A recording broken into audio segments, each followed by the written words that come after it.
Drummers I Like podcast, episode number 27. Hey drummers, we're looking for new interns to join the Drummers I Like team. Just visit intern.drummersilike.net, fill out the short form, and we'll get back to you as soon as possible. Also, if you want a brand rep for Drummers I Like, it's really simple. On your Instagram, post a video of you playing drums, tag @DrummersILike, and hashtag DILBrandRep2017. We're looking to fill the team up soon, so get your videos out ASAP. All right, let's get the show started.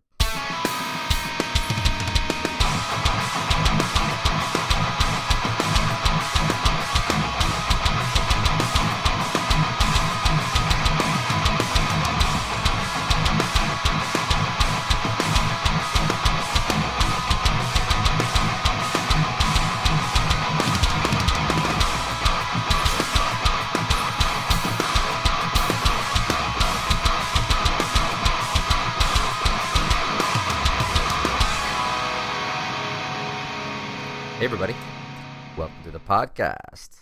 My name is Richard Ducat, and on the other line is my co-host, Kevin Charlelli. What's up, Kevin? What's happening, guys? Richard, it's a pleasure as always. Oh, same, dude. How you doing tonight? I am doing exceptionally so-so. One of my favorite catchphrases there. Exceptionally so-so. Exceptionally so-so. I'm also doing exceptionally so-so. Yeah, it's one of my favorites. I get a lot of laughs at work when folks walk in and I tell them that, so I enjoy using that one. But you get some looks too. I do. You know, but that's how I roll. That's how I roll, Richard Ducat. Yeah, man. So I'm actually doing a little bit differently this time. I'm not at the headquarters. I'm actually hanging out in bed with my cat and my wife. Nothing wrong with that. Some bedtime podcasting. Oh, bedtime podcasting. Yeah. Dude, I've worked like 17 hours today. It's just time to chill. There's no more. There's no more sitting up. It's just laying back. No, I feel you. I feel you there. I'm about ready to call it in before too long either. But you know, I think before we do that, we should share some info. I got something I'd like to share with everybody that I came across today on Blabbermouth. Everybody knows the fun metal site Blabbermouth, right? Blabbermouth.net. Let's hear it. I saw that ex-Slayer drummer Mr. Dave Lombardo is going to be on Late Night with Seth Meyers from the 12th to the 16th, I believe. Yes, no, 12th to the 15th. So that week coming up here, and was that next week? I think next so. week. Yes, next week. Tune in to NBC and check out Dave Lombardo slaying it on TV. Is it a solo deal? Well, I mean, he's going to be playing with the 8G band. I don't know if you know, I'm sure some of our listeners are very familiar because Seth Meyers has an awesome band put together by Fred Armisen, who's a freaking amazing musician in his own right and funny guy. He's so funny. And, he's so funny. And you know, he heads his band, and they always have guest drummers come in and out. We've seen all sorts of dudes come on there. Gavin Harrison, I think, has been on. Of course, I draw a blank now when I'm trying to think. What was this? Stanton Moore was on there not too long ago. So my favorite. It's a common thing for them to rotate out, you know, guest drummers, and I think it's pretty badass. They're gonna have Dave Lombardo on. I mean, you know, everybody that listens to us knows that both of us are metalheads, and I am definitely an old school metalhead. And Slayer was like one of my first metal bands I really got into, and I really got into Dave's playing, and I've always cited him as a huge influence on my playing. So I was rather excited to see that he'll be on the show with Seth Meyers, and I'm sure it's going to be fabulous. But you know, I'm not sure I think he might be doing some work with Suicidal Tendencies right now too on the road. I know he's listed as Suicidal Tendencies, Misfits, Dead Cross. You know, how many drummers do they have? Eric Moore, Thomas Pridgeon, Dave Lombardo.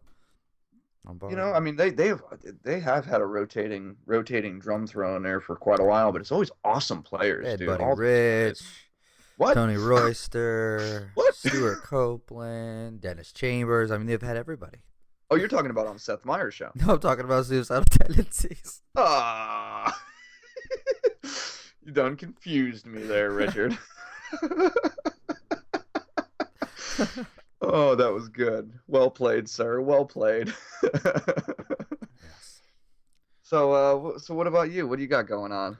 Well, not to get away from the drum world, but as you know, I'm very involved in SEO and social media, and I found a sweet new tool this week that has been helping me out. Like, it's been like 2 or 3 days, and it's freaking awesome. It's a little tool called Meet Edgar.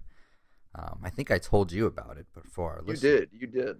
Yeah, so what it is, it's like we use social media a lot and we love Instagram, of course. It's like our baby. We love using that more than anything. And of course we kind of find that people are more active, but I because we're so on Instagram, we find that we don't put enough love into Facebook and Twitter like we do on Instagram. So I found this tool that really helps me schedule out some Facebook and Twitter posts for the week and make sure that I'm keeping everything up to date. And then at the same time, it's like sending me notifications and pings and little hints and reminders, and hey, get some posts up. It's a good time. Traffic's up, traffic's down. Don't post now. You should post now.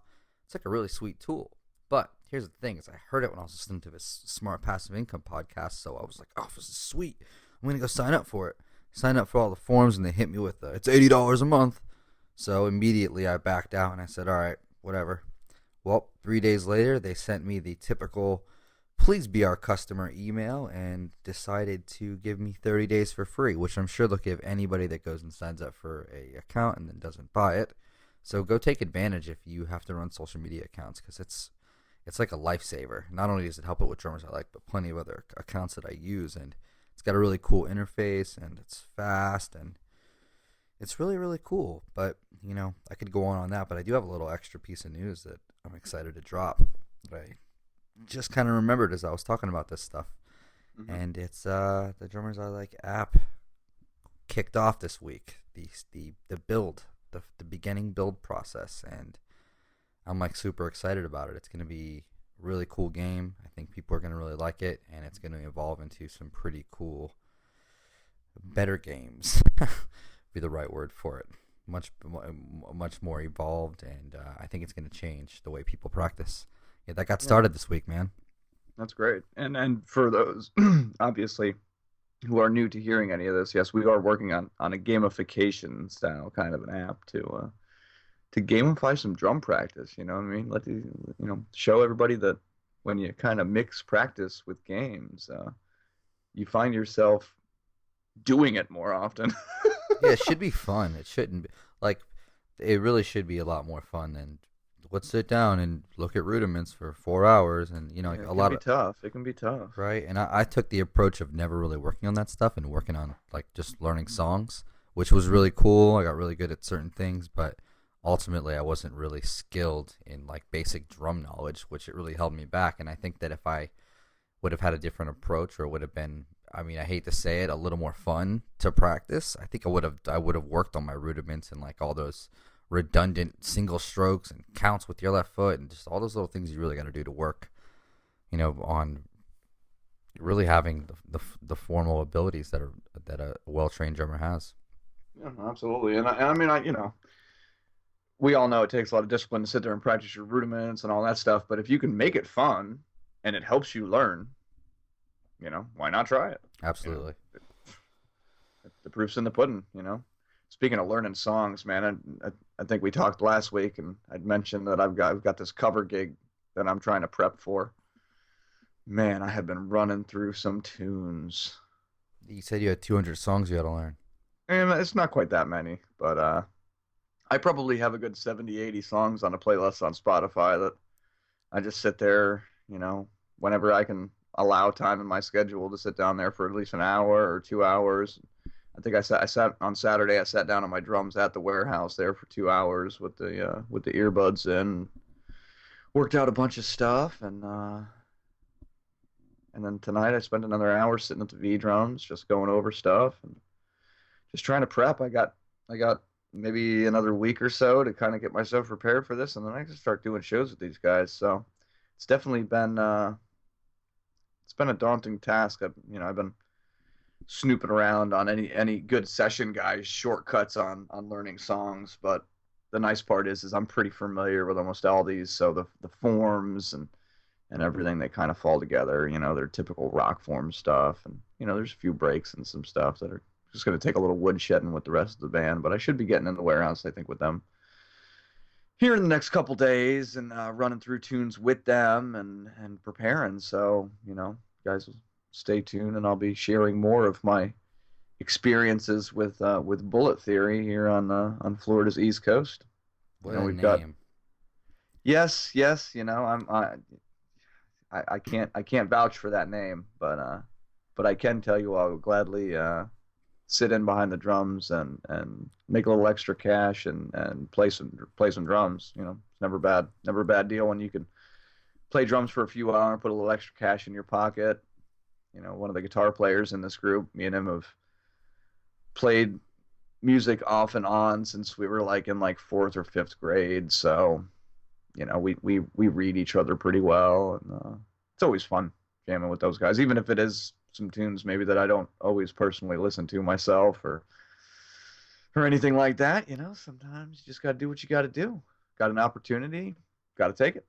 Absolutely. I would take an opportunity like that at any given moment. Sounds like Yeah. fun. I mean, it steps me out of my comfort zone. For the last, I did a bar band about 5 years ago, and a handful of the tunes I did in that band, so they're pretty easy to kind of get reacclimated with. But for the past 5 years, I've been doing nothing but playing my own heavy, hardcore metalcore tunes. So, getting back, it's kind of, got to knock the rust off a little bit, but it's coming back.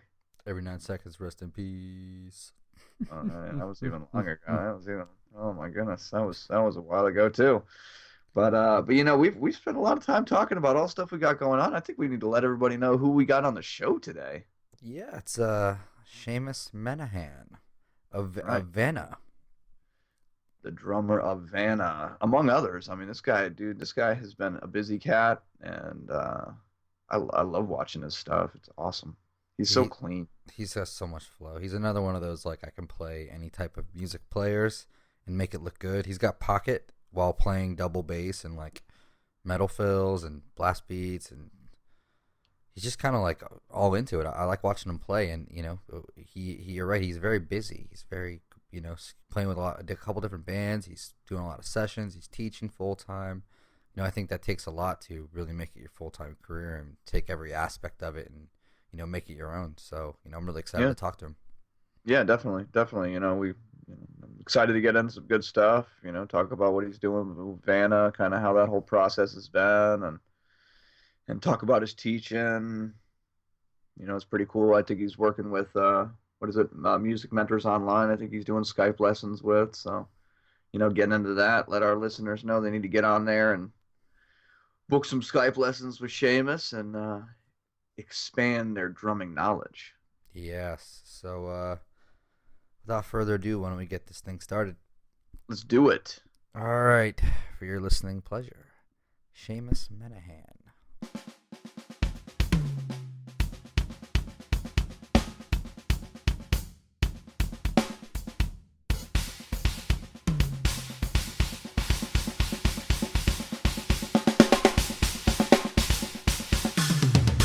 Hey, everybody. Welcome to the podcast. Today, we have the pleasure of sitting with Seamus Menihane. Seamus plays for SJC, Promark, and Zildjian, and aside from being a session drummer, he's playing with Vanna and Vatnet right now.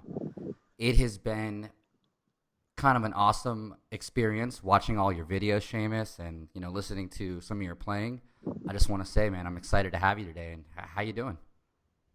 I'm doing good, man. Thank you. Thank you very much for having me. I appreciate you guys booking me in here and taking your time to talk for a little bit. No problem at all. We're glad to have you, man. Yeah, we are super excited. You're in Austria right now, correct? Yes, Vanna just played in Vienna, and we're here for the night, and then we go to Budapest tomorrow, I believe.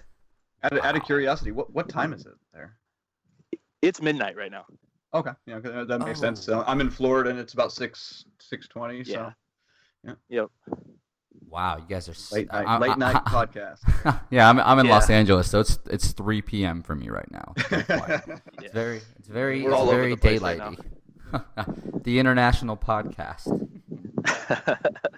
So yeah, man, we really appreciate you spending some time. And like all episodes of the Drummers I Like podcast, Seamus, we want to get to know you. We want to learn about your past. We want to find out how you found music and ultimately how you found the drum set. What led you to, finding music to play drums in, and kind of how you got to where you are today. Well, I mean, it's funny because it's like it's definitely blurry, like how I actually got into drums and got into playing because, like, as far back as I can remember, I've always been really interested in drums and really interested in music. So I can remember being like 7, 8 years old and just seeing the drum kit and seeing people playing drums and being like, man, that's the coolest thing ever. I want to do that. So I think it definitely started around that age, around 7, 8 years old, and then I got my first drum set when I was around 11. I want to say 11, 12. My grandmother bought me a drum kit for Christmas, and I played it every single day until it was like completely broken. And then yeah, I mean, I've just as far back as I can remember, I've always been super just interested in drums and just like the aesthetic of a person playing drums. It always just like blew my mind. So I was like, man, I really want to learn how to do that someday. But yeah, I got my first kit like around 11 and played it every day, and then graduated to I think it was a Pearl kit I got when I was 13, and that was like my first actual real drum kit. Just to cut in there, was it a wine red looking kit? No, I don't. It was. I saw a picture of you. I think on one of your social media feeds that somebody had tagged you in, and it looked like a very young you playing a drum kit back in the day. But I think it was a Pearl, but I could be wrong. I know what picture. Yeah, I know what picture you're talking about. That was at a. That's funny. That was actually just like at a family event, and they had a band there, and I hopped up to play like a couple cover songs with the band. But yeah, the first kit that I got, like the first real kit, was a Pearl. I don't know what type, but it was just like standard issue, like step above toy drum kit. And then I just like beat that until it was broken, pretty much just like the first one I got. But yeah, like I said, man, I was always so interested in the way that drums looked and the way that that people look playing the drums, and I was always like, man, I really want to learn how to do that someday. And yeah, it's just right when I started when I was like 11, I guess I really got super interested in it and played every day. And yeah. What were a lot of those influences when you were kind of young and first getting into it like that? I mean, I guess when I was super young, it was probably like the Beatles and whatever records my parents had, whatever music my mom or dad was listening to. But then when I got around 12 and 13, kind of when you start making your own, you start discovering music on your own. It was definitely Blink-182, Green Day. Those were the first bands that I can remember really piquing my interest in music and drumming. Were those two bands. That's awesome. Yeah. And did you do like the school band kind of route? Did you come through like marching band and stuff like that? I didn't do when I was 10. I started doing drum lessons just with a guy in town at the local music store. I started taking weekly lessons, but I never played in school. I never did marching band until high school. I did jazz band, but I just took lessons at just at the music shop down the street from about age 10 until probably high school, probably freshman or sophomore year of high school. I think I stopped. Which, looking back on it now, I definitely regret stopping lessons. Like a lot of we people, all have drumming regrets. We all have those drumming regrets. Oh, I wish I would have kept doing that. It's like we all have them. We all have them. Yeah, and that's my big one was stopping lessons, because all the drummers that I liked, like Travis Barker, I was like, man, I don't need to be taking lessons to be able to play like that. But little did I know, I did have to be taking. I did have to continue lessons. So. I stopped right around 15, 16. I stopped with lessons and joined a band and kind of just pursued that. Stopped at the lessons and started playing with people. Well, as hard as it could be to swallow, stop at those lessons and not continuing that kind of, that learning process. when you join bands, you were on a whole nother learning process because now you've got to learn how to play with other musicians and how to listen and how to, so that all goes good. Yeah, That all is which important is too. right, which you could say is equally as important as being classically trained and taking lessons.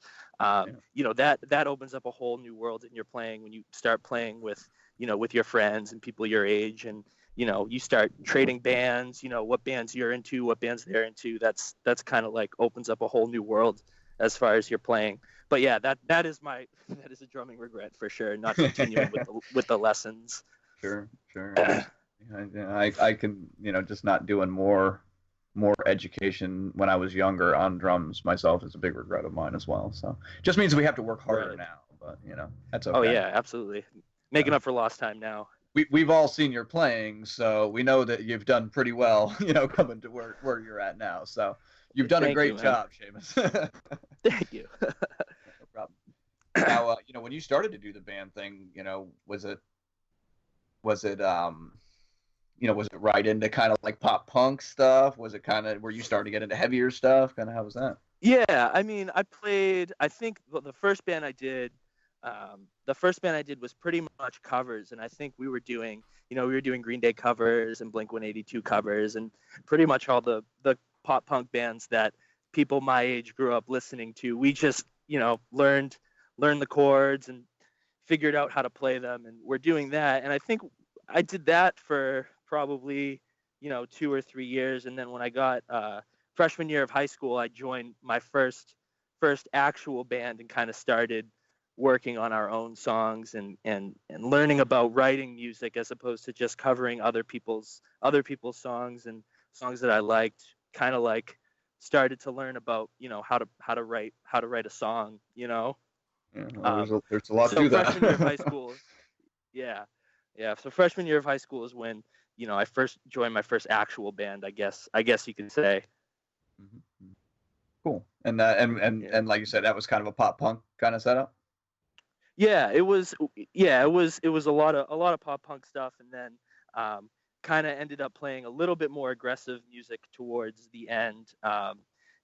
We I guess you could kind of call it metalcore, but we all started hearing heavier bands, and started going to local shows, which was definitely a huge thing, because in our area, the greater Boston area, there's a lot of great hardcore and there's a lot of great metal bands, and started going to shows every weekend, and that definitely influenced the type of music that we were writing.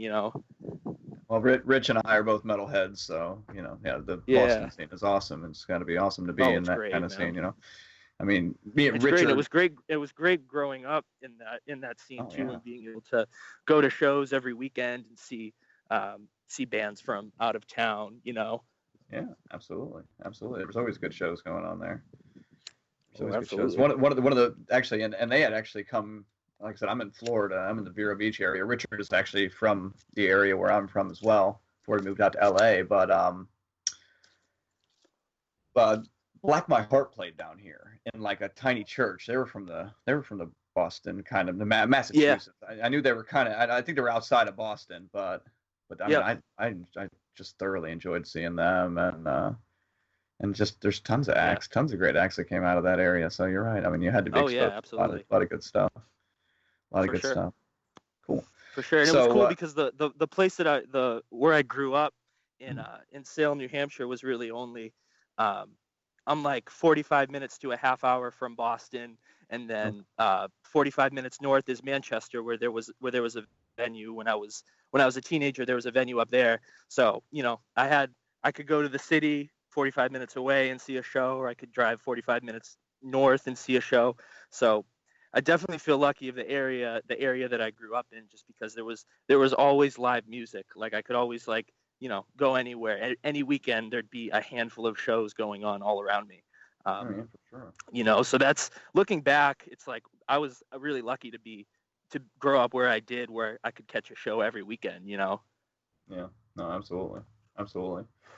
So kind of how did you kind of cross into really becoming a professional drummer? I mean, through high school you just kind of continued to, I imagine, to play in kind of bands that were kind of doing their own original stuff, and I mean, was it right out of high school or? Well, I played in that band that I was talking about before.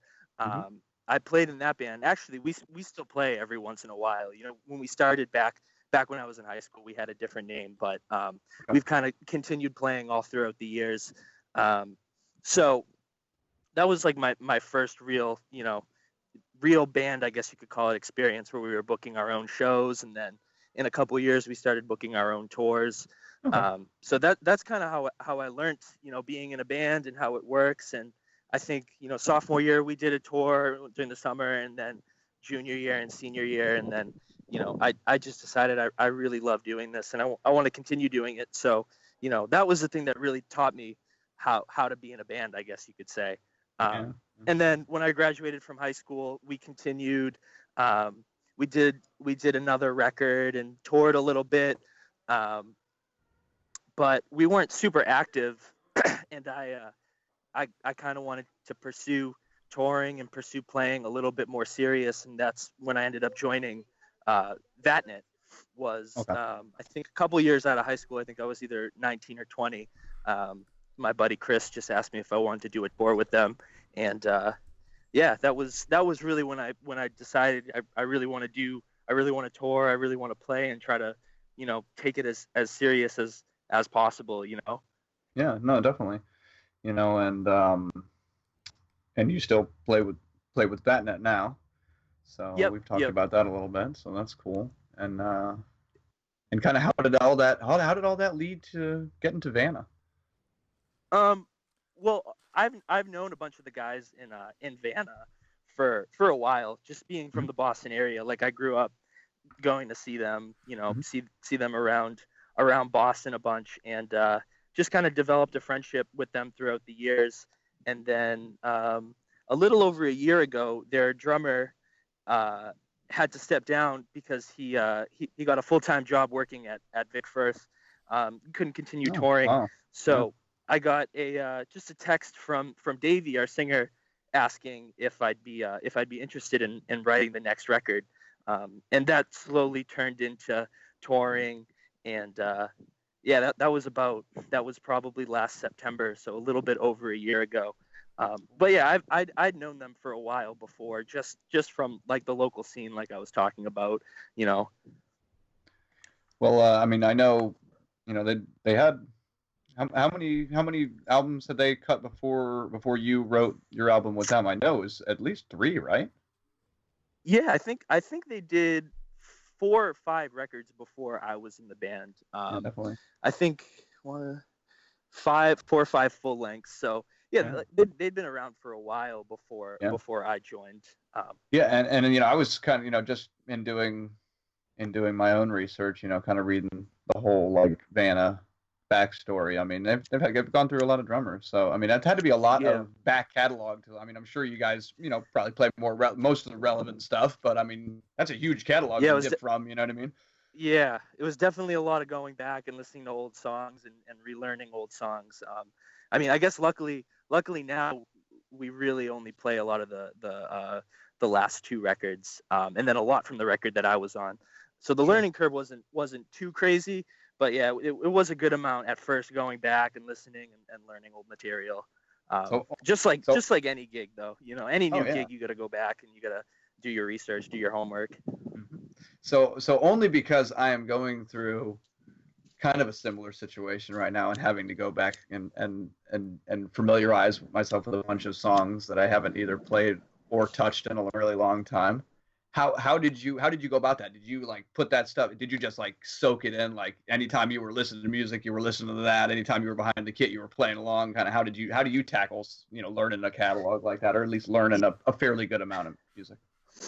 Yeah, just by listening to it on repeat. What I'll usually do is I'll make a Spotify playlist. I'll download all the songs and then kind of just try to listen as much as I can, and then once I'm comfortable with that, I'll take it to the drum set and start actually learning the parts and kind of hashing them out and learning how to play them.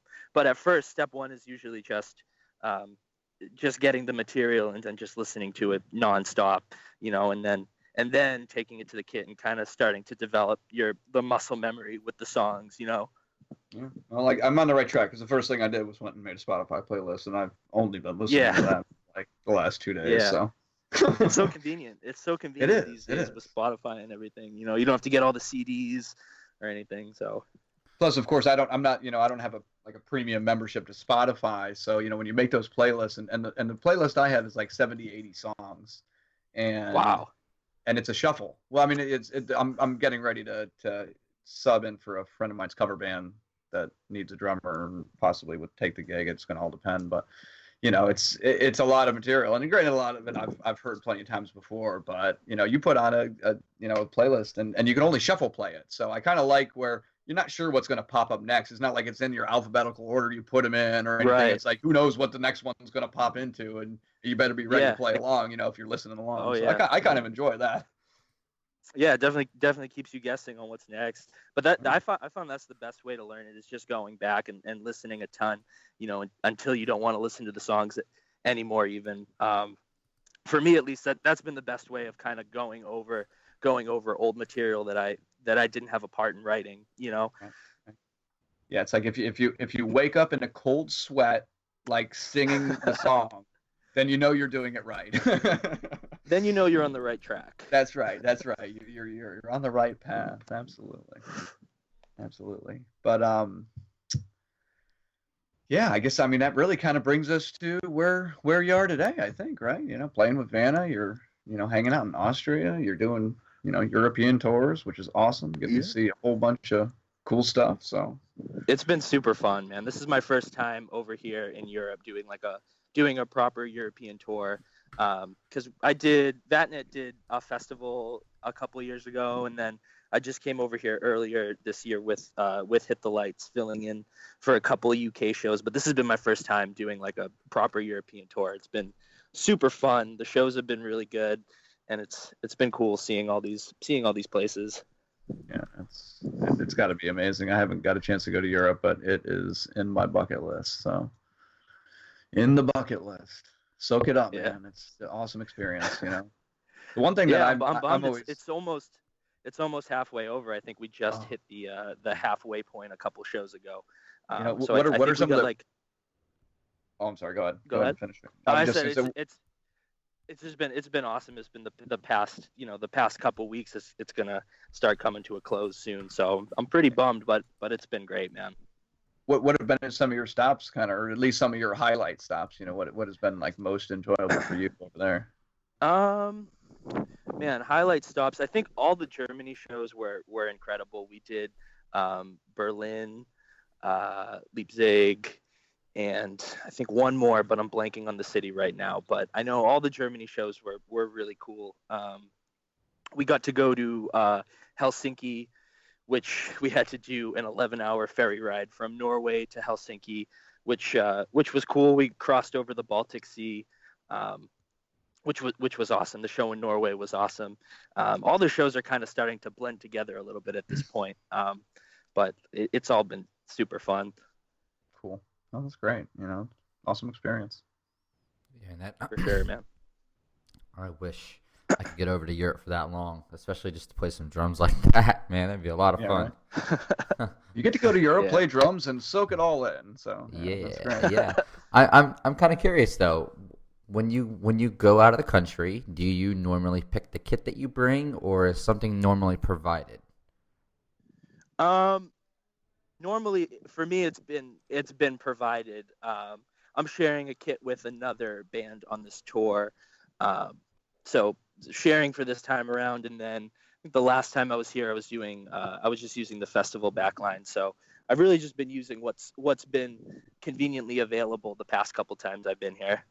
Cool. I Well, see. it makes it a lot easier. It's awful hard to lug your own stuff. And Right. Oh yeah, for has sure. there been any challenges? Like if are you able to just set up those drums as you want, and then other drummers set them up in a different manner, or do you guys all kind of keep it Yeah. kind of universal, so to speak?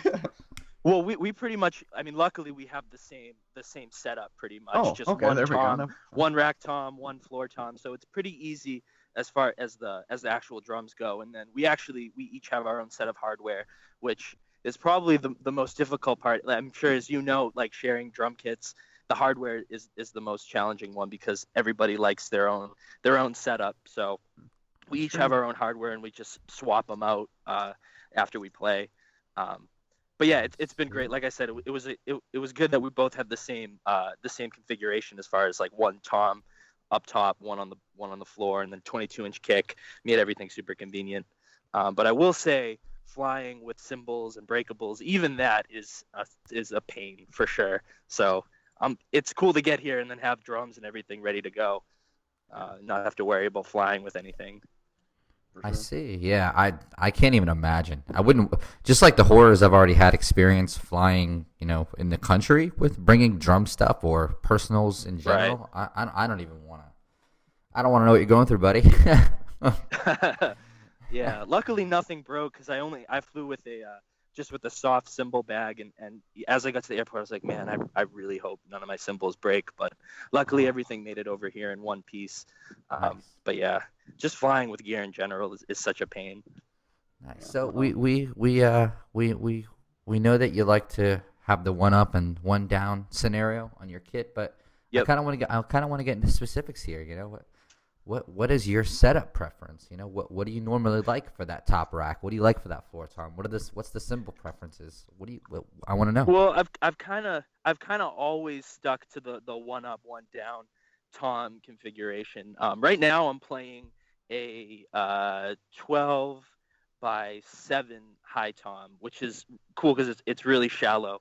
So I found that's really easy to get it comfortable in my setup. Is that real shallow high tom, and then I play a 16 by 16 floor tom, and my SJC kit that I'm playing right now is acrylic, but yeah, as far as I've been playing, I've kind of always stuck to that one up, one down tom configuration. It's always just been super comfortable.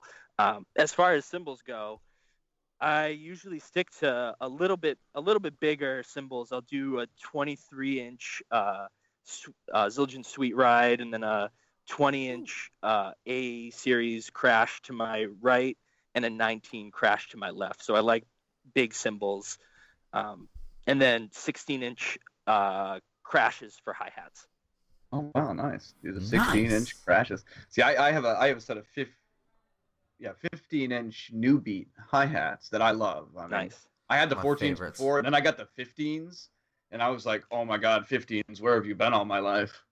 Yeah. I loved them. Oh, they were so nice. Plus, I love the new beats. I'm really partial to them. I played the 15 for years too, and then I just recently started using the just 16-inch crashes for hi-hats, and it was a little weird at first, kind of getting used to the crash or the hi-hat being so close to you on your left side.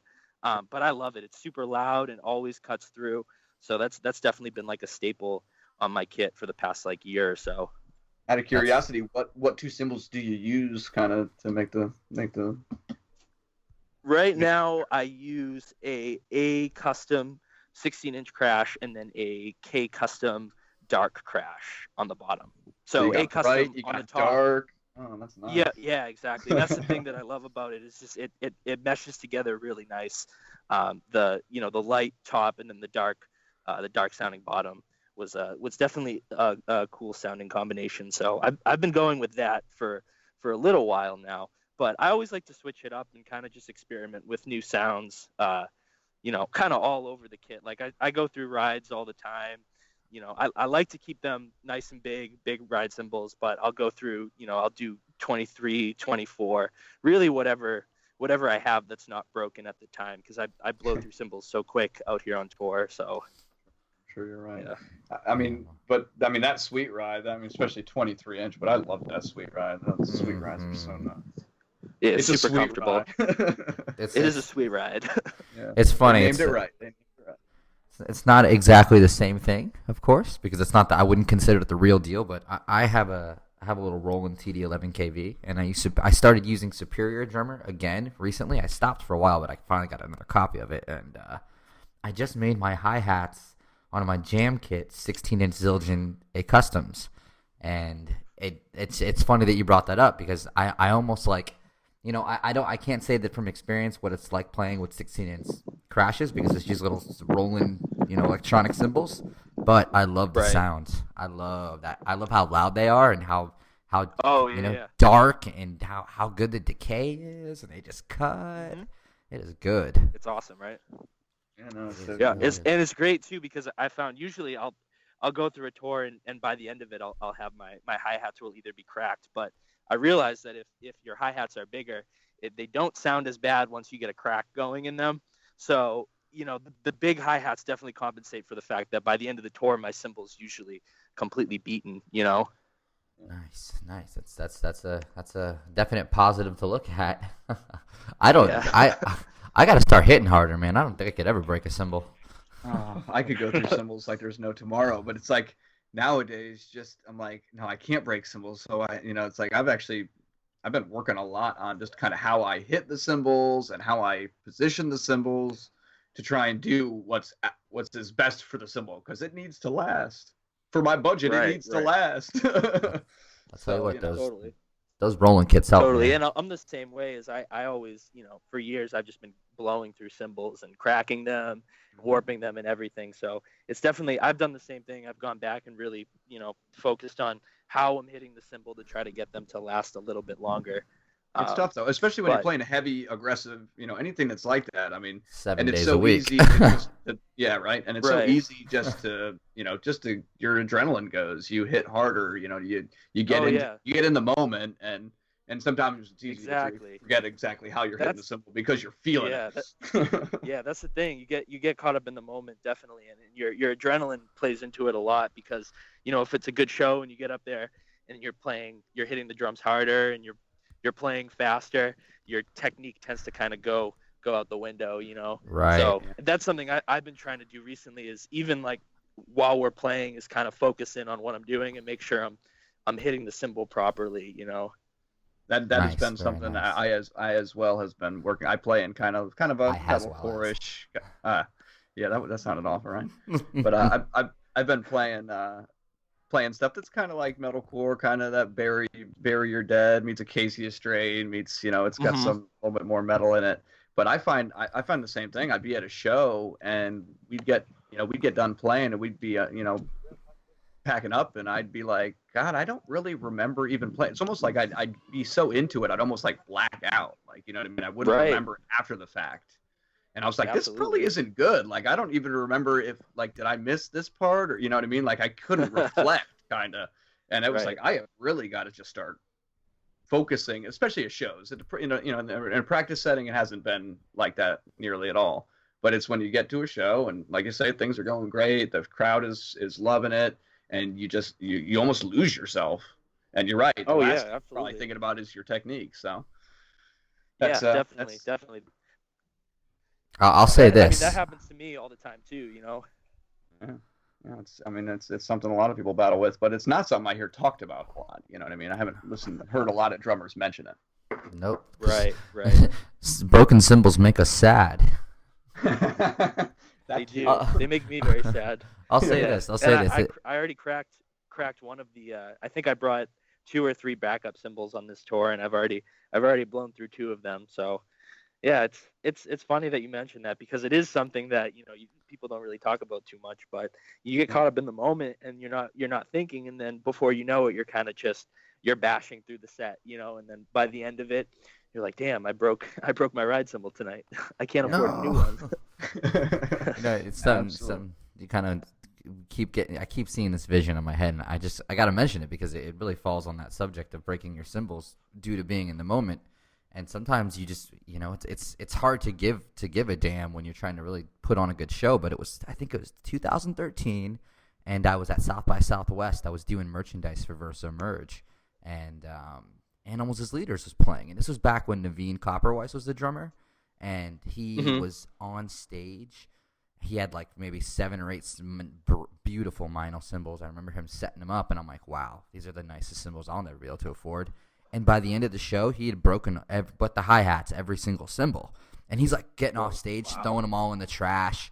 Like they're all in a little trash pile on the thing. And I swear to God, I went and grabbed all of them and threw them in the back of the van and took them home and tried to like make makeshift chinos and crashes out of them. And I made it work. But I remember their one of the stage managers at the time was pulling off the gear, and I'm like, he's just gonna throw all these cymbals away. And he goes, yeah, he does this shit all the time, man. That's just how it goes. And I had seen him plenty of times afterwards, and almost every time I hadn't seen him play live, except for when me and Kevin recently went and saw him with his newer band. He just was running through cymbals, and it's like, you know what? When you're playing that kind of music, going back to it again, you there's no time to think about it, man. You're there to do a job. You're there to entertain, and sometimes breaking cymbals is just kind of part of the game. Yeah. Oh, yeah, Especially absolutely. when you're playing heavy stuff, you hit hard. I mean, it's aggressive. Right. Yeah. You get caught up in the moment, and before you know it, yeah, like him, you've trashed through 3 cymbals in one gig, and then you're left scrambling trying to figure out what you're going to use for the next gig or the next tour or whatever it may be. But I've definitely been in that situation myself a handful of times. But that's why I've kind of been going back and been trying to be more mindful now and just make sure that I'm using the proper technique and I'm not overplaying, because you got to realize that it's like you can hit the cymbal as hard as you want, but there's a certain threshold where no matter how hard you're hitting, the cymbal isn't going to get any louder, right? Sure. So you could be bashing them, but it's really not. It's not making it any louder. You're just destroying the cymbal, and you're probably going to hurt yourself, right? So yeah, exactly. Yeah, you're gonna have your elbow's gonna be pissed at you the next day or something. Right. I'll say this, one Seamus. thing. Go ahead, Kevin. I was just gonna say, since we were definitely still on kind of we were talking about setup and drums in general. One thing I really wanted to touch on before we move too far away was your awesome newsfeed banner for Facebook of Keith Moon's Pictures of Lily drum set. Yeah. I love it. Keith Moon. Okay, great. That's awesome. Yeah. I had to mention that. If we're talking, yeah, he was the first drummer I think I saw when I was a kid that I was like, man, I want to play drums. This doesn't look like any drumming I've ever seen before. And of course the Who, that's pretty entry level for anyone that's getting into rock or whatever it may be. The Who was like, pretty entry level music. So I'd watch old videos and I'd see him, blow up his drum kit. I'd be like, man, I want to be a drummer. I want to play, I can totally relate to the Who thing, because what even kind of got me excited when I was really, really young about drums was my dad had a VHS tape of the Who's farewell concert from '83, I think it was. And that was after Keith Moon had passed. But I think Kenny Jones was playing drums from the Small Faces or something like that. And he had, a really cool looking kit, 4 rack toms, and they weren't set up like how Keith would do it, but I just remember seeing that drum kit and them play the show, and I was just like, oh yeah, that's for me. That's what I want to do. So then pots and pans get put on the back of the sofa, and how it goes. But just I had to touch on it because I am as well as you. I am a Keith Moon fan and a Who fan, so I just had to give you props on the awesome picture. It's an awesome drum set. Well, thank you. Yeah, he's one of the best, man. One of the best. And talk about true performer, because that's always been the drummers that I've been drawn to is the ones that are great players, but even more than that are great performers, and play with passion. And I guess if you're going to talk about that, you gotta mention Keith Moon. You do. I mean, there was a lot of passion and emotion in his playing. That's for sure. Right. Absolutely. Yeah, man. So, kind of segueing from breaking cymbals and playing really loud, I kind of want to just notch back on the drum set stuff a little bit. You mentioned that acrylic kit, and here in my notes, I had put in here how I wanted to talk about that acrylic kit because it's got to be screaming on those live shows, man. Those kits are so loud. It is. It's super loud. I'm kind of curious on your approach to tuning it. What are some key factors in the sound that you're looking for when you're setting that kit up before you're about to play? Well, just being acrylic drums, they're super loud and super punchy just on their own. And I realized with the acrylic drums, you can kind of tune them. You can tune them really tight, or you can tune them down really low, and they're still going to sound great. Especially this SJC kit that I got. It has a wide range of tone, and there's a lot of different sounds that you can get out of it. Even using the same head, like I use Evans 360 G2 heads, and you can tune it up really high, and it works, and it sounds great. Or you can tune the floor tom down really low, and it sounds boomy and really fat. But it's my favorite kit I've ever played. Absolutely, I've been playing it for a couple of years now. And the other thing about it that I will say is great is it's very loud on stage, even without it being mic'd or anything. It's really loud and it cuts through all the time. The kick drum always cuts through. So I couldn't be happier with it. I use it on every tour that we do in the States, and it's just one of my favorite kits I've ever played. Yeah, that's good. It's funny you mentioned the loudness on stage in a live setting, because I've never had an actual all acrylic kit, but I have a Spawn 13-inch acrylic snare. Yeah, and it's got those nasty, it's the one with the nasty vent holes in it. Right. I remember playing it. I was playing a show with at the time a heavy band, and we were playing a pretty big room, and I remember the front of house guy was like, "Okay, let me set up your snare." Your snare mic. And I said, honestly, for this room, dude, you probably don't even need to mic it. And he's like, what are you talking about? Yeah. He's like, I got to mic your snare. And I'm like, with this snare, you really don't. And he didn't believe me. And I said, hey, he goes, where do you want it? I said, put it right by that vent hole right there. And of course, at this point, nobody's in the venue, they're just sound checking. And he goes back there, and he starts checking through my drums, and he starts with bass, of course, and then he asked for snare, and I hit that thing one time, and I thought he was going to jump and hit the ceiling. And I was like, I told you, Yeah. they're loud. Yeah. I'll tell you something, Seamus. That Spawn snare has been in my life for such a long time. Before Kevin acquired it. Yeah, before Kevin acquired it. Yeah, a gentleman named Chris Super Speed Single Foot Heiser, as I'm going to refer to him, because this dude had such a fast foot. It was so ridiculous. It used to be his. It's a great nickname. Yeah, right. Maybe he'll tune into an episode to hear that one. Shout out to Mr. Heiser. But he was the original owner of that snare, and back when me and Kevin's bands were practicing in units near each other, this kid Chris Heiser's band was there too, and I distinctively remember being in the middle of practice and getting thrown off time because I would hear his snare over our entire set. Wow, it's incredible. It's loud. It's a loud snare. Yeah, I used to have one of those OCDP vented snare drums back in the day, and I can remember just having the vents made it so much louder. I don't know what it was made out of, but those vents really make a world of difference if you're talking about volume with the snare drum. At least you're not gonna find anything louder than the Spawns or the OCD kits back in the day with the vents. They sound incredible though. Yeah, I think they modeled the sounds of those snares off of nuclear explosions and dinosaur growls. So what's the loud? Because how loud can we make this thing? Okay, as long as you hit it, it breaks every window in a 1 mile radius.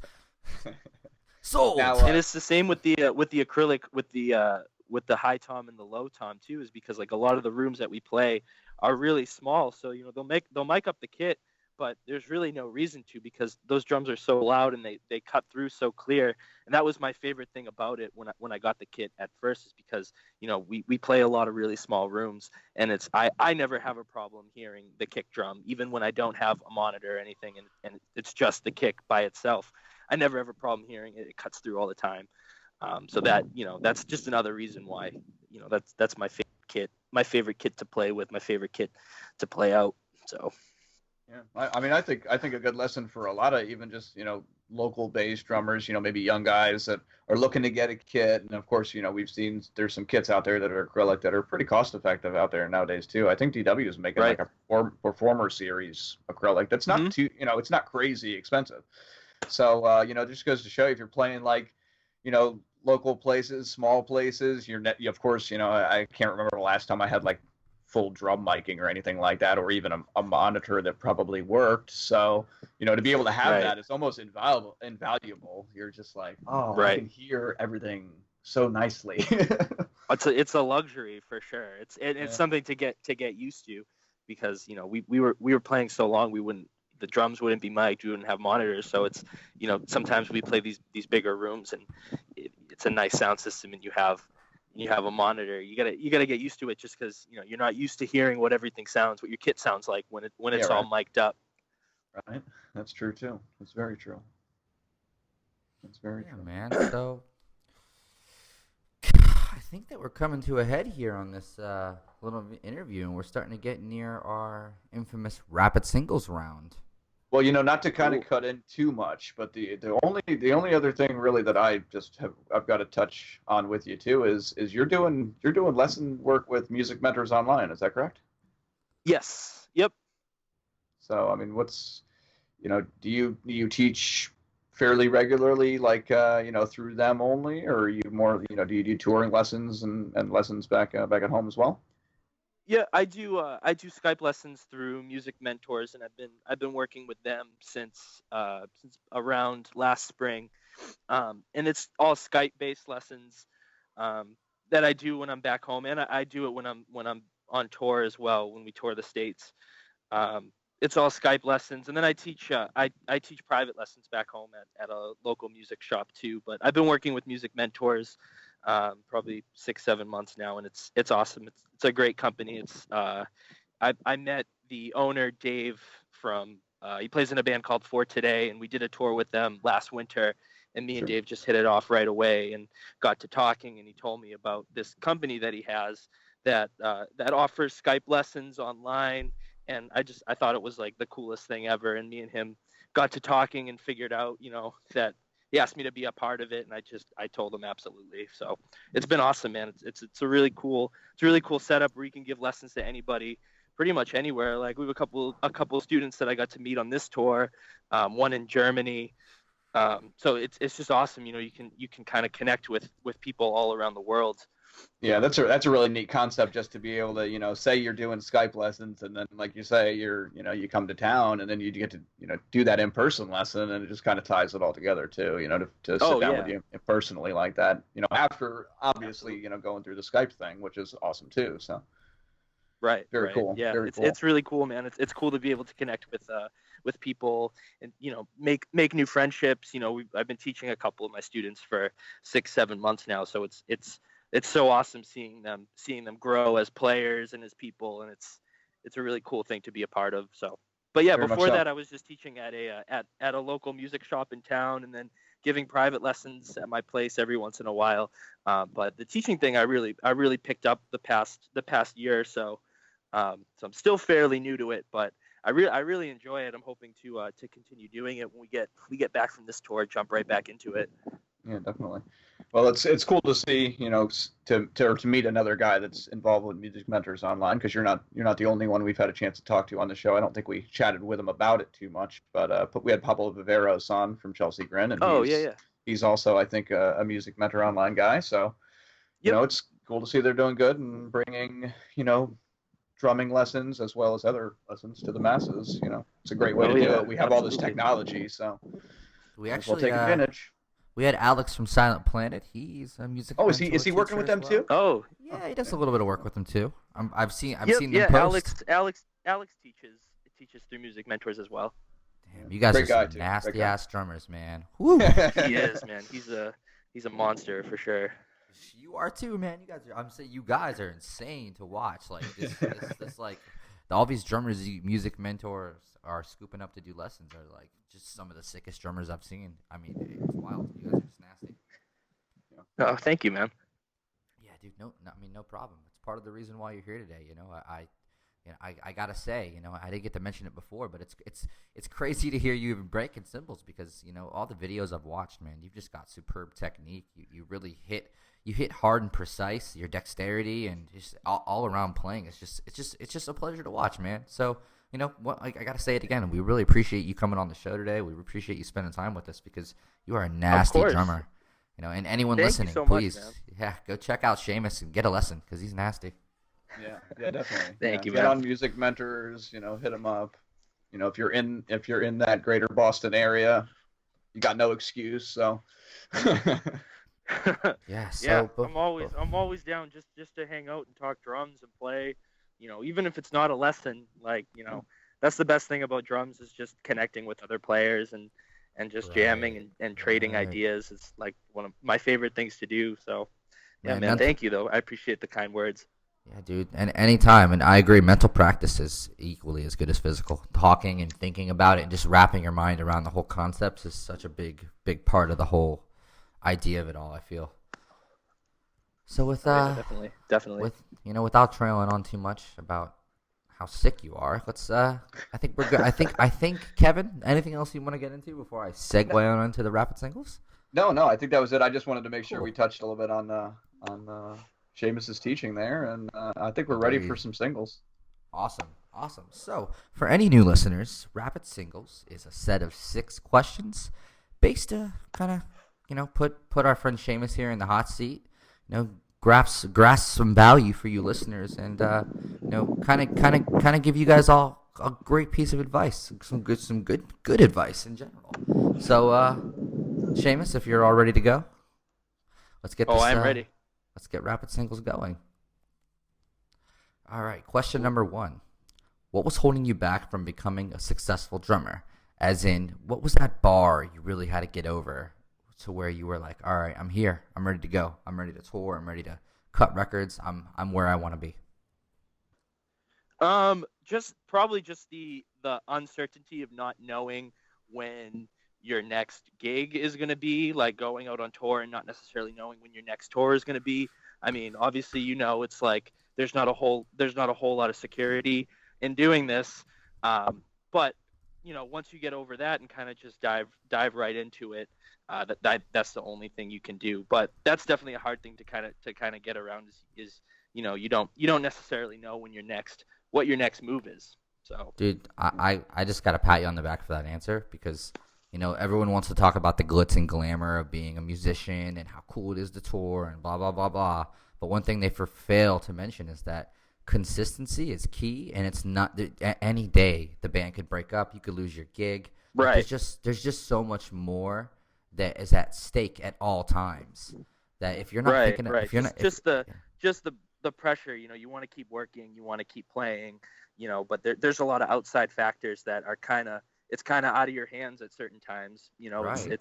It's other people's, decision. There's more than you are involved in what you're doing. So, right. I feel like once you get by that and just kind of just dedicate yourself to it and say, this is what I want to do. This is what I'm doing.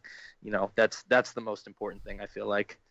Yeah, man, you really got to look at the you got to kind of look at the fear and those type of situations as more motivation to stay on your game, so that in case you do run into that situation, you got your backup plan. Because I really feel like understanding that that's a part of this game is it gives you 100 times more advantage than those who are just worried about the now. It's a great answer, absolutely. Man. Yeah, it's just a really great answer. And users, please take those notes. So, second question.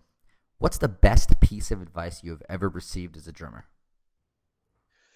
Best piece of advice. Not to sound cliche, but always keep practicing no matter what stage you're at. Keep go back to the kit, find something new to work on. Just never stop learning, never stop practicing your trade, because there's always something to learn. There's always someone that has something to offer you and teach you. So again, without sounding cliche, just keep practicing. You know what? I actually got to say there's nothing cliche about that. And to point out on something, like maybe about 2 years ago, I believe it was Meinl was holding like an online video chat with Clyde Stubblefield and Jabo Stark where they were taking questions. And I got lucky enough out of probably thousands of people to have them answer my question as the last question. And my question was this, dude. It was, hey, do you guys still practice and do you still feel like you're learning every day?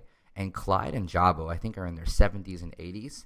And there wasn't even a halt in a question. Like, oh, absolutely. I just learned something new yesterday. I'm always learning. The quest never stops. Right. So yeah, exactly. Absolutely. You got to always keep practicing. It's going to be no matter what. Oh yeah, it's definitely something where you're in it. If you really love it, you're in it forever. I feel like so. Just always remember there's something you can learn, and you're never done learning. You've never learned it all. Nobody knows it all. So it's even the drummers that I look up to. It's like, yeah, right off the bat they'll say, there's always something you can be learning. There's always something to be working on. So that's definitely something that's stuck with me for sure. Yeah. I just got to cut in there, Richard, too, because hearing you talk about the Clyde and Jabo question and the way they answered it, I remember hearing somebody mention a story about the late Louis Bellson, and all you double bass drummers love Louis Bellson because he was like the first one. So it was funny because it was the same thing. Louis was like, well into his 80s or something, and this person was like, "Oh, I had a chance to chat with him," and I was like, Louis, what are you doing right now for practice? Like, what are you practicing right now? And he said, "Flams." It's like, this guy's probably played flams for like 50 years. You know what I mean? And it's like, guy's still trying to work on his flams. Yeah. Right.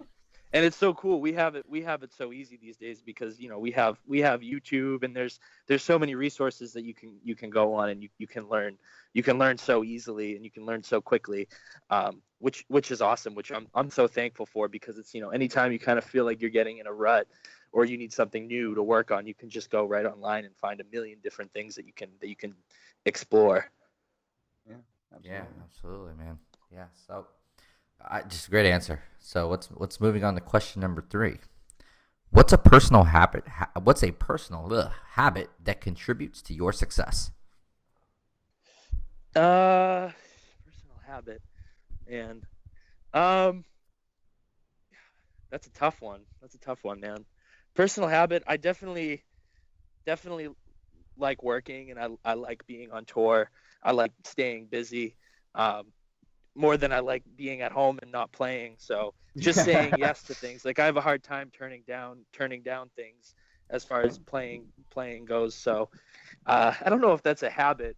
It's a good work ethic, man. That's a great habit. Oh, absolutely. Yeah, absolutely. Yep. You want to stay busy. You aren't one of those guys where you'd rather be sitting. It's like you're in the middle of a tour and be like, I'd really like just be sitting on my couch and like playing some PlayStation. Like, as nice as that would be sometimes, you'd rather be thinking about, hey man, I'd really like to figure out what my next thing is, or the next move. If I could do a session, or something to keep you on the drums. Yeah, and that definitely leads into the first thing that you said about, or that I said about the uncertainty of like not really knowing what your next move is going to be all the time. That definitely leads into always trying to keep working and keep playing, because sometimes you don't know when your next gig is going to be, or when the next tour is going to be.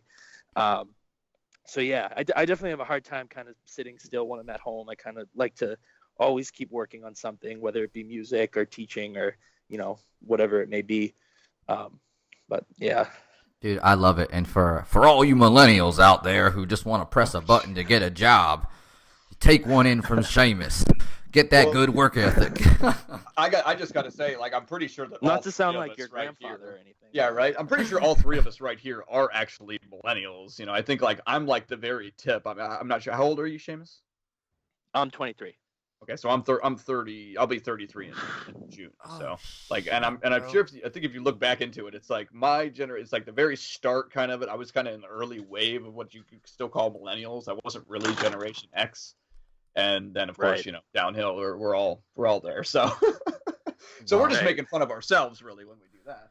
Well, I'll say this. Until I'm 28, by the way, and Seamus, I didn't know you were 23, so you are definitely like a patriarch of your age group, because I don't meet a lot of people in the age range that are like, oh yeah, work, like let's get it done, let's figure out what's going on next. Not to knock younger guys by any means, but running a business and my primary employees always being, just a couple years younger than me, it's blown my mind over the last few years to see this big lack of work ethic. So hearing that, you care so much, it's a big deal. It's really a big deal, and it really it ties together the answers here for these first 3 questions. The uncertainty is a fear. But if you continue to practice and you always keep a good work ethic, then that fear of uncertainty starts to dilute more and more and more. And the fact that you're so young, dude, and you're on the tip of the iceberg, man. You're going. It's great, man. It's good to hear. Well, thank you, man. I really appreciate that.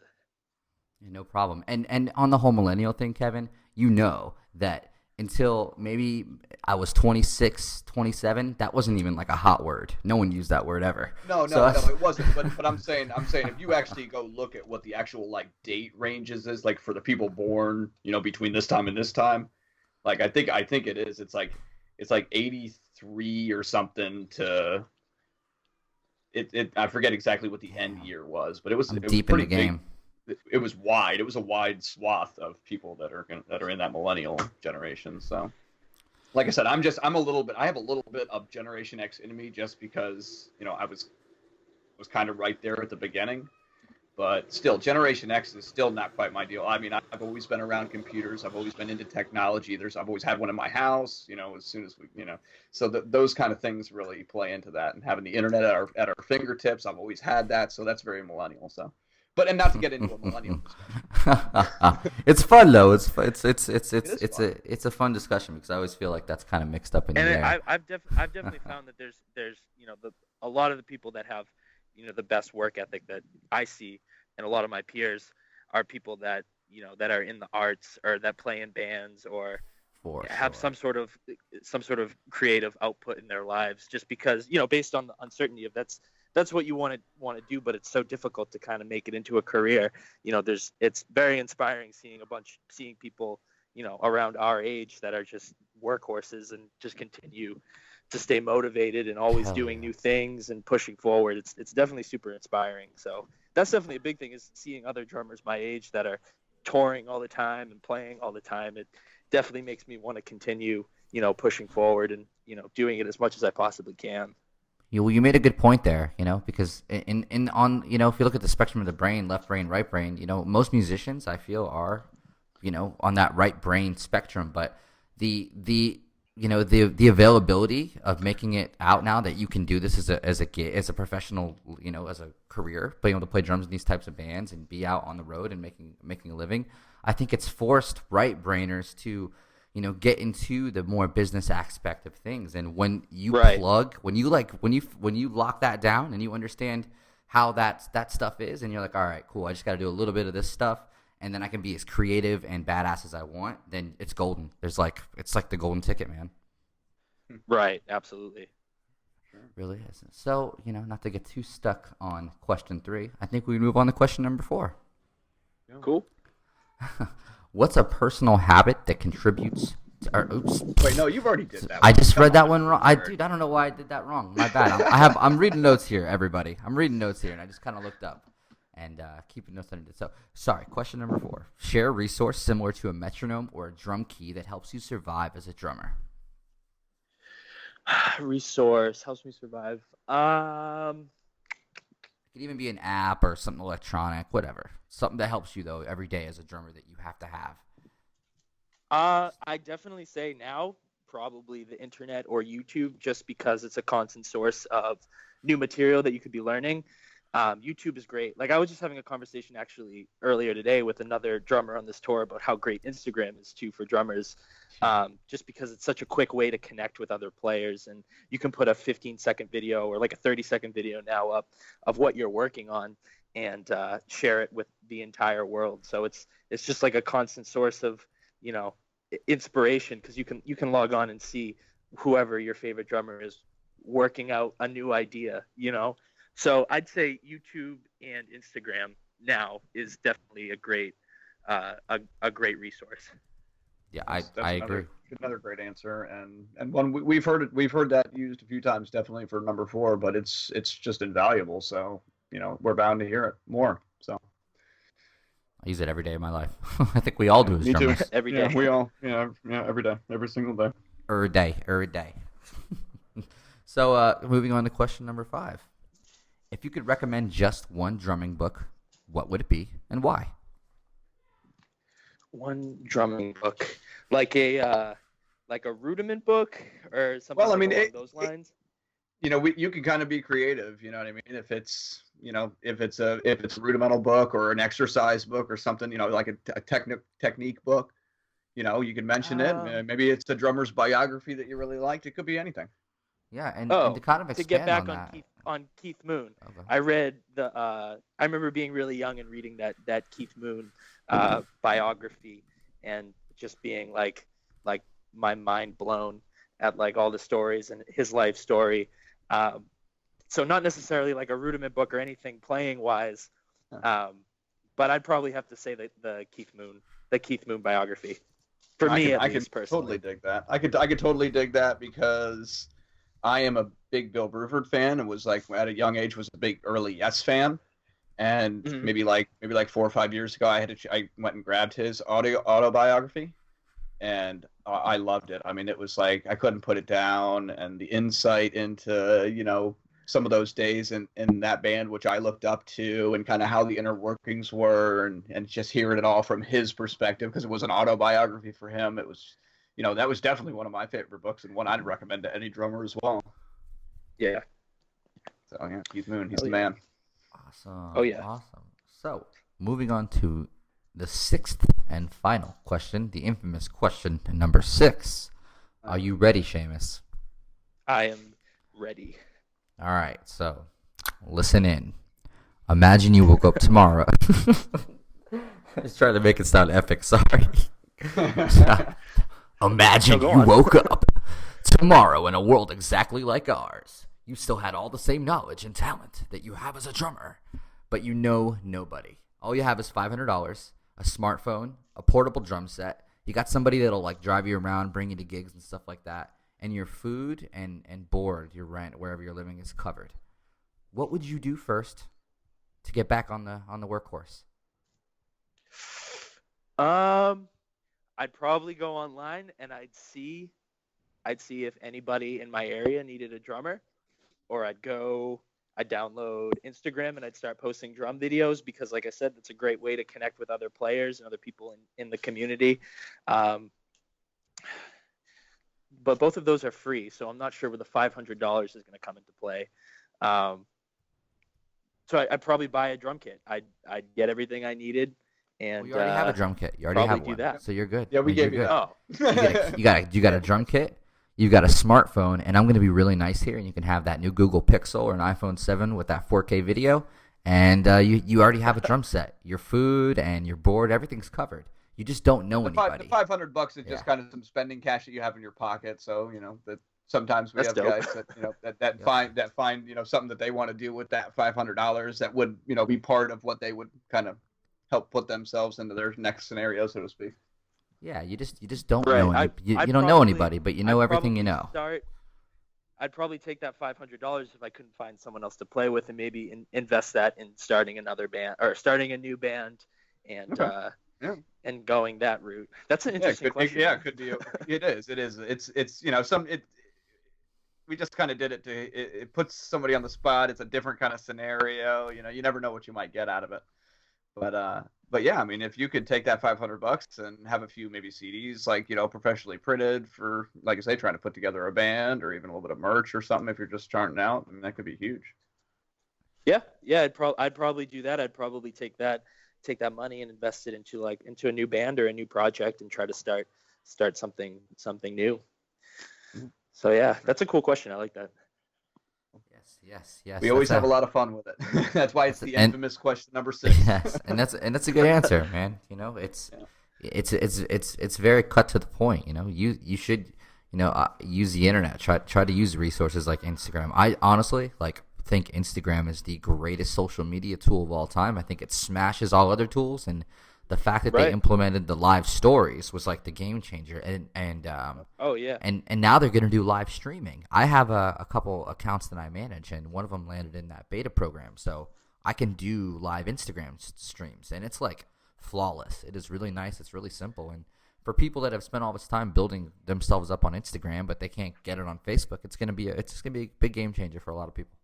Yeah, definitely. There's definitely nothing wrong with using it, using it as much as we do, I guess, as our generation does when it comes to music, just because that's really the best tool these days as far as getting your music out into the world, or getting your playing out into the world, is just, this awesome free service that lets you connect to an endless amount of people. It's the same way as like back in the day, people had to look through like newspaper ads to try to find a gig or whatever. This is just go down to the music store and look at the bulletin board, or you know what I mean. Right. It was totally tough. And it's funny. Yeah. I can remember kind of doing that when I was younger, like back in high school, just like looking for new people to play with, like going to the music store and seeing if anybody needed a drummer, if there was anyone interested in the same music as me. But yeah, that's just the way that it is now. I feel like people just use, Instagram, YouTube, Facebook. It's the best way to connect with people that, share the same interests in music, and the type of music that you like. So yeah, it's awesome. I love it. You're right. I mean, any smartphone made in the last 3 years cuts decent video and audio.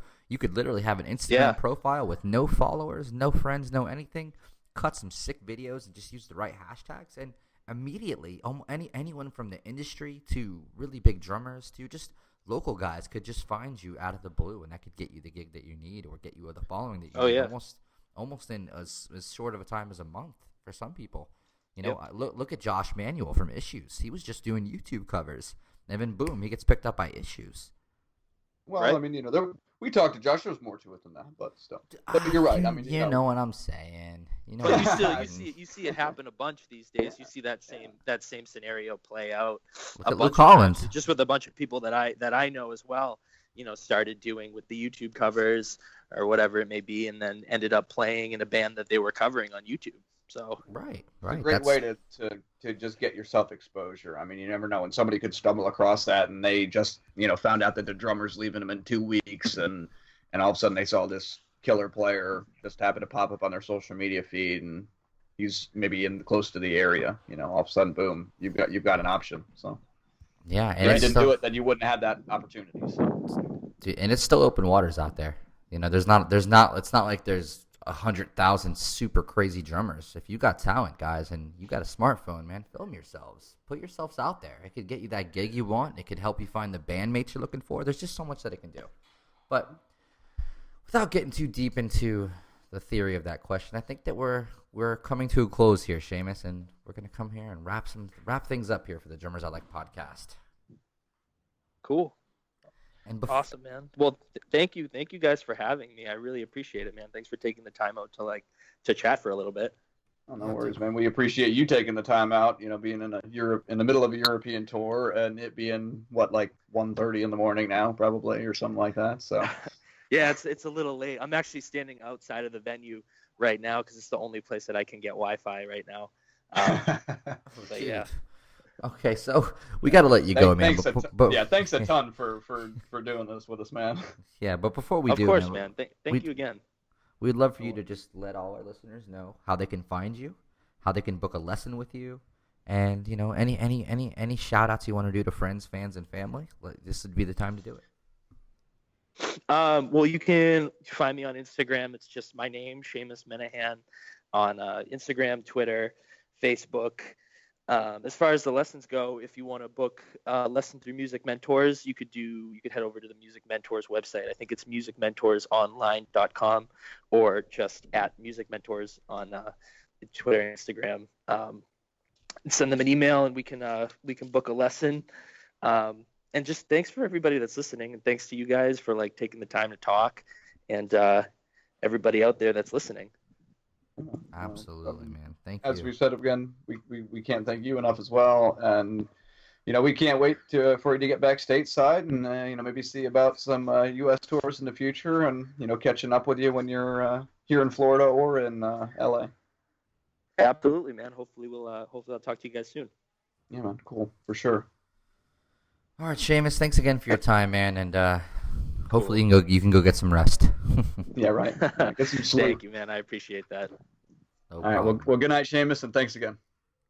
All right. See you guys. Yeah. Bye-bye. Take care.